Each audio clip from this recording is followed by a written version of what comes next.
స్వామివారిని ఇప్పుడే పూజించి హారతి చితిని ఇదిగో ఈ తీర్థ ప్రసాదం గైకును స్వామి.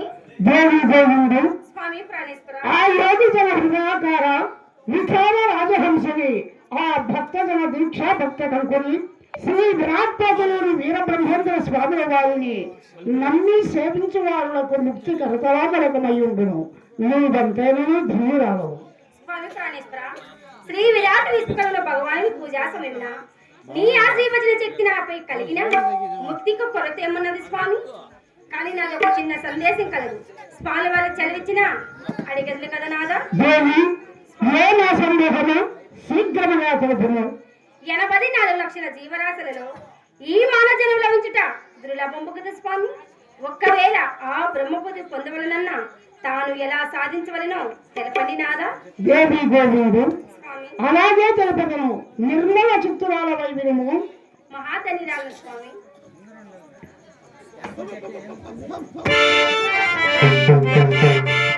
అంతా బ్రహ్మమేగా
స్వామి ప్రణేశ్వర, ఈ వేదాంతగాని విని నా మనసు ఎంతో ఆనంద పరవశమైనది స్వామి.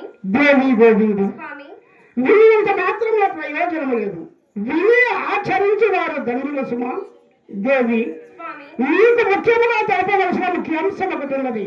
అది ఏమిటో తెలపండి నాదా. అది ఏమనగా, మనము సర్వేశ్వరుని కృపచేత మహాబలిపురము, కుంభకోణము, రామేశ్వరము, హంపి, కాశీ, గయ, ప్రయాగ దక్షారాములను తిరిగి అందున్న పుణ్యమూర్తులను సేవించి పుణ్య నదులలో తిరిగి వారి కృపక పాత్రులమై తత్ఫలంపున సిద్ధలింగయ్య, గోవిందయ్య, ఓంకారయ్య, శివరామయ్య, పోతులూరయ్య, వీరనారాయణమ్మ అనే సంతానం పునపరిస్థితిని మరియు వారికి విద్యాబుద్ధులు కలిపి యుక్త వయసు రాగానే వివాహములు కూడా చేసి ఇంకా మన సంసార బాధ్యతలను తీరవి నేటి నుండి ముచ్చంతగా ఉండగై భక్తులతో ఏర్పాటింపబడిన నటులను చేరి అందులో విచారము లేక సదాదైవ స్థితులు చేయొచ్చు అతిథి అభ్యాగతులను ఆదరించుచు మఠములకు వచ్చిపోయే భక్త బృందములతో సద్గోష్ఠులు జరుపుతూ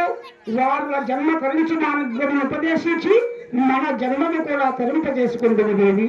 స్వామి ప్రాణేశ్వర, మీ ఆజ్ఞాచారం ఆచరించి నా జన్మ తరింపు చేసుకున్నాదా.